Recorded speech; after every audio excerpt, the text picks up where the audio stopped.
Hey brother, Stuart Matola, men's relationship coach here. Hope you're having a kick-ass day, and I want to talk to you in this video today about a reality that I see a lot of men and women dealing with. I'm hearing from more and more women these days, so if you're a woman watching, this will apply to you too. But that sense of terror and fear of the possibility of divorce and not being okay. Now, I help a lot of guys who are going through this situation become okay, that no matter what happens, they know that they're going to be okay. And I'm going to tell you how I help them do that. Up front, if you're digging this, please like or follow me on this platform and subscribe to my YouTube channel to the lower right and click that little bell to get weekly notifications. So I want to tell you a story straight up about a client, and for confidentiality reasons, I'm going to call him Robert.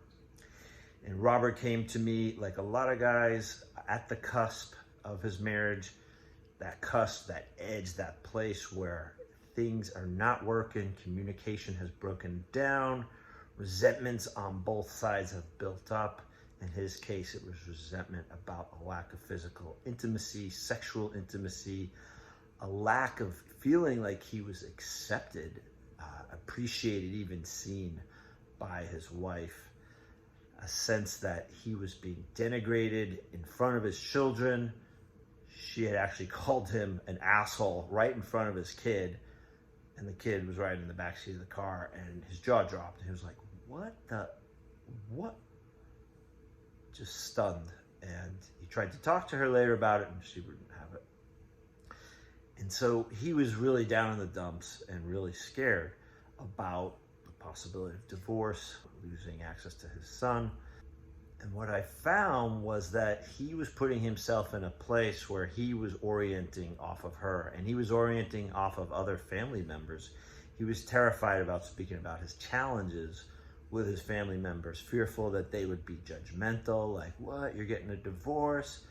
Fearful that his dad would say, you know, dude, you can't even keep your marriage together. And so being in a tough situation already, he was isolating further and further and further. And I see this is really common for a lot of guys. So when Robert was going it alone, he was pivoting off of what others would think of him.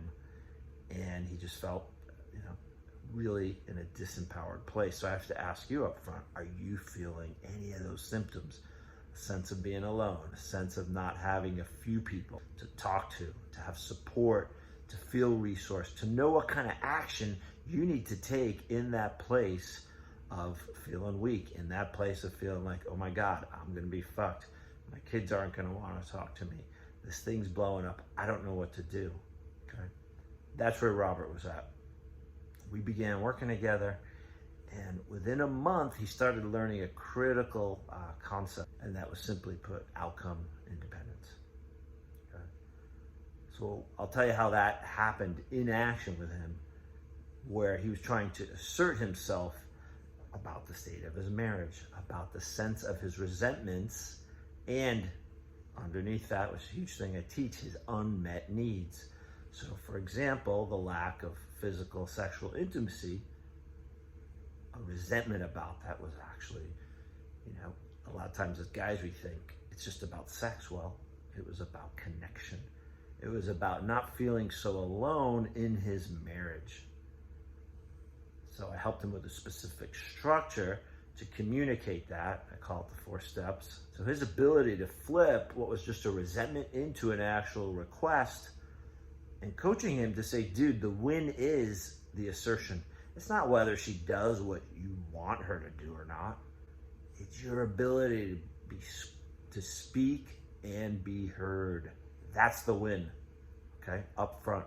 And that's an example of outcome independence. I can be responsible for how I self-advocate, but I can't be responsible for how it impacts my wife. I can't be responsible for how she will receive that.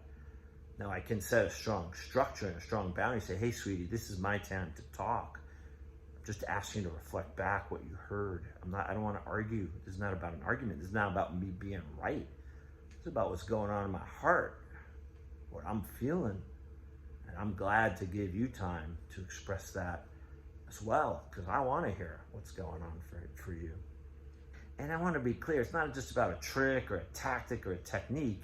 but it's about you as a man to start to implement new behaviors that actually transform the quality, the texture, the fabric of who you believe yourself to be in relationship. So in Robert's case, instead of being a dude who had to just, hold his mouth closed, not try to upset his wife, isolate, to flip that into, no, I can advocate for what I want. I can do it kindly, I can do it gently, and I can create a structure to ensure that I'm being heard instead of getting a whole backlash of abuse or negativity. And in the absence of that, I can create connection.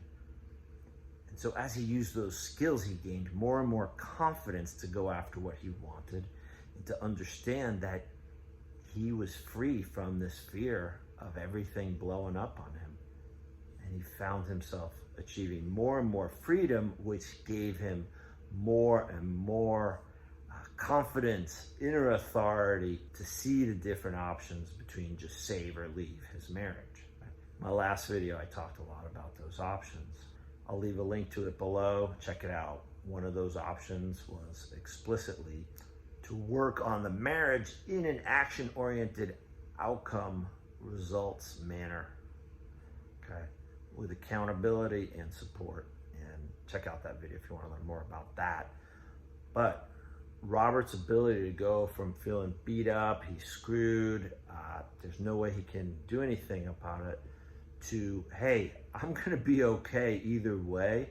The most important thing is that I'm building my own self-confidence, my own sense of self-worth, my own sense of my expression, connection, and being heard. And he knew he couldn't control the outcome of whether his marriage was gonna continue or not, but he could influence it, okay? I often like to say, and I say this in my book, Fixing Who's Killing Me, there's very little in life that we can control, but we can influence just about everything. Now, control is about fear. Influence is about power, authority, sovereignty, being connected to you and what's true for you and what you need and what you want to create in your marriage. Now, Robert self-admittedly said he couldn't have done this without a coach. And this is the work I do for men. And if you have this kind of support already, fuck yeah, that's awesome. But are you getting accountability? Are you getting outcomes? Even small little steps where you're seeing progress, because I see time and time again that men need progress. They need to see tangible results when they're putting in hard work on their marriage or relationship, and when they're making that investment in themselves with energy, time, and finances. So I mentioned earlier about a lot of guys going it alone. I run a group for men on Tuesdays. I'm gonna leave a link to that below, and that's a place where guys are talking about this stuff in a powerful format. And if you're not a group guy, or if you just wanna reach out for one-on-one help, I'm gonna leave a link to that as well so that you can contact me. Hope this was helpful. If it was, please give me a thumbs up or like me on this platform, or if you're watching on YouTube, please subscribe to my channel to the lower right and click that little bell to get weekly notifications as I go live on these. Thanks so much for watching, and have a kick-ass day. Bye.